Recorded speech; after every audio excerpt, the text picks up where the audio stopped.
আলাইকুম। আমার স্বপ্নের ছাদ বাগানে আপনাদেরকে সকলকে স্বাগত। তো আশা করছি আপনারা সবাই ভালো আছেন, আমিও ভালো আছি আল্লাহর রহমতে। তো আজ আমি আপনাদের সাথে ছাদ বাগানে এমন একটা গাছ দেখাবো যে গাছটা আপনাদের সকলের ছাদ বাগানেই নিশ্চয়ই আছে, মানে যারা ছাদ বাগান করছেন তাদের ছাদ বাগানে তো নিশ্চয়ই থাকবে এই গাছটা।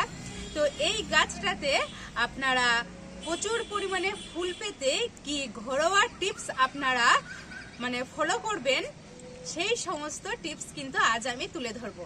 তো কি গাছ নিয়ে আজকে ডিসকাস করব সেটা আগে আমি আপনাদেরকে একটু দেখাচ্ছি। তো এই যে দেখতেই পাচ্ছেন আমার স্বপ্নের ছাদ বাগানে জবা গাছটা দেখুন কি অসাধারণ, অসংখ্য ফুল ফুটে আছে, তাই না? তো এই অসংখ্য ফুল ফোটার যে রহস্য, গোপন টিপস, সেটা তো শুধু আমার জানা থাকলেই হবে না, আপনাদেরকেও জানাতে হবে। আপনাদের ছাদ বাগানেও যাতে এত সুন্দর মানে ফুল ফুটে, সেই টিপসটা তো আপনাদের সাথেও আমাকে শেয়ার করতে হবে। আপনাদের ছাদ বাগানে যাতে এত সুন্দর ফুল ফুটে, তো এত সুন্দর ফুল ফুটার যে গোপন টিপস সেটা আমি আপনাদের সাথে শেয়ার করব।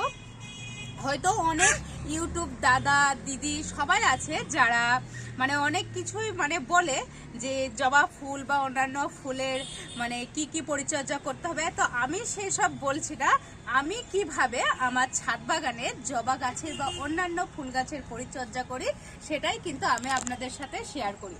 তো আমি যেভাবে আমার এই জবা গাছের পরিচর্যা করি অসংখ্য ফুল পেতে, সেটা আমি জাস্ট আপনাদেরকে দেখাচ্ছি। আপনারা তো আগে দেখলেন আমার গাছ ভর্তি ফুল, তো গাছটা দেখার পরে নিশ্চয়ই বুঝতে পারছেন যে না, সত্যি শুধু গাছ ভর্তি ফুল দেখালে তো হবে না, আমি যেভাবে যেই মানে তরল জৈব সারগুলো দিয়ে আমি আমার গাছে এতটা পরিমাণে ফুল ফুটিয়েছি সেটা তো আপনাদেরকে দেখাতে হবে।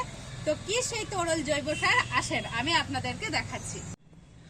তো এই হচ্ছে সেই তরল জৈব সার, এটা হচ্ছে আমার পেঁয়াজের খোসা ভেজানো পানি, আর এটা হচ্ছে আপনার কলার খোসা ভেজানো পানি। তো এই দুটো ডিব্বাতে আমি মিনিমাম 15 দিন হলো এই আপনার পেঁয়াজের খোসা আর এই কলার খোসা আমার কিন্তু ভিজিয়ে রেখেছি।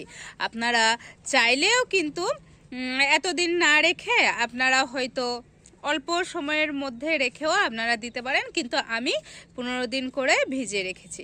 তো 15 দিন করে ভিজিয়ে রাখার পর এটা কিন্তু গাছে দেওয়ার জন্য একেবারে উপযুক্ত একটা তরল সার কিন্তু আমার রেডি। তো প্রথমে আসি এই যে পেঁয়াজের খোসা ভেজানো সার। তো পেঁয়াজের খোসা ভেজানো সার আমরা কেন এই জবা গাছে প্রয়োগ করব? তো কেন জবা গাছে প্রয়োগ করব? আপনার এই পেঁয়াজের খোসা ভেজানো জলে আছে প্রচুর পরিমাণে আপনার নাইট্রোজেন, আপনার ফসফরাস, পটাশিয়াম, ম্যাঙ্গানিজ, অনেক কিছু। তো এটা হচ্ছে একেবারে ঘরোয়া মানে জৈব তরল সারের মধ্যে একটা অসাধারণ সার। আর এই যে কলার খোসা, কলার খোসাতেও আপনার মানে নাইট্রোজেন আছে 0%, ফসফরাস, আপনার পটাশিয়াম, সমস্ত কিছুই আছে। তো এই যে দেখতে পাচ্ছেন, এবার আপনারা কতটা কি এই গাছে প্রয়োগ করবেন জবা গাছে। এই যে আমার হাতে দেখতে পাচ্ছেন একটা গ্লাস, যে অনুষ্ঠান বাড়িতে যেই গ্লাসগুলো দেয় আপনার বিশেষ করে কোল্ড ড্রিঙ্কস খাওয়ার জন্য, আমি সেইগুলো কিনে এনেছি দোকান থেকে। তো এটা হচ্ছে আমার 200 ml। তো আমি 200 ml দেবো না, একটা গাছের জন্য আমি এই যে দেখতে পাচ্ছেন পেঁয়াজের খোসা, সেটা কিন্তু আমি 200 ml দেবো না, একটা গাছের জন্য আমার দরকার 100 ml। আর 100 mlটা আমি কি করব, 1 লিটার জলে আমি মিক্স করে গাছে প্রয়োগ করব। তো এই যে নিয়ে নিতে হবে এরকম একটা চা ছাঁকনি। তো আমি এই চা ছাঁকনিটা এই পাত্রে রেখে দিলাম যাতে আপনার ফ্রেশ তরল জলটাই মানে আসে, আদার্স অন্য কিছু পেঁয়াজের খোসা যাতে গাছে না যায় সেই জন্য কিন্তু আপনাদের অবশ্যই ছেঁকে নিতে হবে। তো চলুন, আমি এই যে দেখতে পাচ্ছেন একটা কাপ নিয়ে নিয়েছি, এটার সাহায্যে আমি মানে পেঁয়াজের খোসা ভেজানো তরল জলটা কিন্তু আমি বের করে নেব। তো এই যে দেখতে পাচ্ছেন, এবার আমি এই ছাঁকনির সাহায্যে সুন্দর করে কিন্তু ঢেলে আমি পুরো 100 ml এর মতো কিন্তু আমি নিয়ে নেব।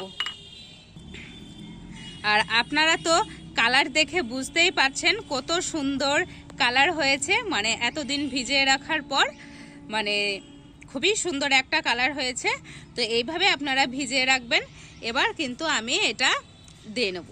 তো এই যে আমি চা ছাঁকনি করে সুন্দর করে ছেঁকে নিয়েছি, আর এই যে দেখতে পাচ্ছেন 100 ml এর মতো আমি নিয়ে নিয়েছি। আর এই যে দেখতে পাচ্ছেন এই যে আমি একটা ডিব্বার মধ্যে 1 লিটার পানি নিয়ে নিয়েছি। এবার এই যে তরল জৈব সার, এটা আমি কি করব, এই 1 লিটার পানির মধ্যে আমি সুন্দর করে ঢেলে দেবো।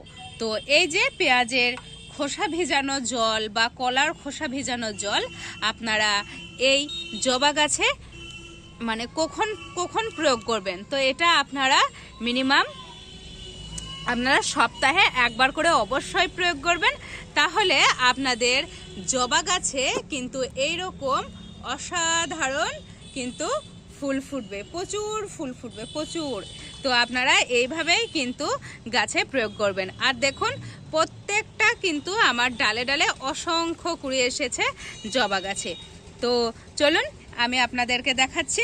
এই যে আমার পেঁয়াজের খোসা ভিজানো জল নেওয়া কিন্তু কমপ্লিট। তো এবার আমি কি করব, এই যে দেখতে পাচ্ছেন গাছ, এই গাছে কিন্তু আমি ভালোভাবে এবার আস্তে আস্তে জলটা প্রয়োগ করব। তো আপনারা এইভাবে প্রয়োগ করে নেবেন। আর এই পেঁয়াজের খোসা ভিজানো জলের সাথে আমরা কিন্তু কলার খোসা ভিজানো জল কিছুটা আমরা 100 ml এর মতো অ্যাড করব। তো চলুন আমি কিছুটা কলার খোসা ভেজানো জল এতে অ্যাড করে নিই। তো আমি এই যে এই কাপটার সাহায্যে আমি পানিটা দেখুন সুন্দরভাবে তুলে নিচ্ছে। এই যে দেখুন কত মানে কলার খোসা ভেজানোর পরে কতটা হয়ে গেছে, পানিটা গাঢ় গাঢ় হয়ে গেছে। তো এই যে এটাও আমি সুন্দর করে ছাঁকনির সাহায্যে কিন্তু ছেঁকে নেব। তো আপনারা এইভাবে ছেঁকে নেবেন। তো দেখুন কলার খোসা ভেজানো জলে কিন্তু কতটা পুরো একটা লেয়ার জমেছে। তো আপনারা এইভাবেই কিন্তু গাছে প্রয়োগ করার সময় অবশ্যই ছেঁকে নেবেন। তো এই যে এইভাবে আমি হাতের সাহায্যে একটু ছাঁকড়ে নিচ্ছি। তো এই যে আপনারা দেখতেই পাচ্ছেন। তো এটাও আমি পুরো 100 ml এর মতো নিয়েছে, এটা আমি 1 লিটার পানিতে মিক্স করে দেবো। তো আপনারা দেখতেই পেলেন আমার 1 লিটার পানিতে মিক্স করা কমপ্লিট। এবার কিন্তু আমি গাছে প্রয়োগ করব। এই যে আমি দেখুন ভালোভাবে কিন্তু মিক্স করে নিয়েছি। এবার আমি এই জবা গাছের গোড়ায় সুন্দর করে ঢেলে দেবো। তো আপনারা যারা জবা গাছে এইরকম গাছ ভর্তি ফুল চান তারা অবশ্যই আমার ভিডিওটি প্রথম থেকে শেষ অবধি দেখবেন। তাহলেই কিন্তু আপনাদের ছাদ বাগানে অবশ্যই এইরকম গাছ ভর্তি কিন্তু জবা ফুল ফুটবে। আর তার সাথে সাথে কিন্তু অসংখ্য আপনার প্রত্যেকটা ডালের মাথায় মাথায় কিন্তু এইরকম কুড়িও আসবে। আপনারা আমার গাছটা দেখলেই বুঝতে পারছেন যে গাছটার এত সুন্দর কন্ডিশন হয়ে আছে। আমি কিন্তু কিছুই করি না, আমি জাস্ট এইরকম তরল সার কিন্তু আমি আমার গাছের মধ্যে প্রয়োগ করি। আর তার রেজাল্ট কিন্তু এইরকম, গাছও যেমন আপনার তাজা হয়ে আছে, ফুলেও কিন্তু অসংখ্য গাছ একেবারে ভরে আছে। তো আপনারা দেখতেই পেলেন আজকের ভিডিও। আপনারা বাড়িতে যে কিচেন ওয়েস্ট থাকে সেগুলো কিন্তু অনেক মূল্যবান জিনিস, আপনারা কিন্তু অনেকেই ফেলে দেন, সেগুলো ফেলবেন না। একটা ডাস্টবিনের মধ্যে জমা রেখে আপনারা গাছে দেখুন কত সুন্দর ঘরোয়া একটা তরল জৈব সার আপনারা গাছের জন্য তৈরি করতে পারেন। তো এর জন্য কোনো টাকা পয়সা লাগে না কিনতে, জাস্ট আপনারা গাছে দিবেন আর অসংখ্য মানে খুবই ভালো রেজাল্ট পাবেন। তো এই ছিল আজকের জবা গাছের ভিডিওটি ভালো লাগলে অবশ্যই লাইক কমেন্ট শেয়ার করবেন। আর যারা আমার চ্যানেলে নতুন তাদেরকে আমার একান্তই রিকোয়েস্ট, তারা আমার চ্যানেলটাকে সাবস্ক্রাইব করে আমার পাশে থাকবেন। আর নিত্য নতুন ভিডিও পেতে আমার চ্যানেলটাকে তো সাবস্ক্রাইব করবেনই। তো এই ছিল আজকের জবা গাছের ভিডিও। তো ভিডিওটা ভালো লাগলে প্রথম থেকে শেষ অবধি দেখার অনুরোধ রইল। আবার দেখা হচ্ছে নেক্সট কোনো ভিডিওটা। আজকের মতো টাটা।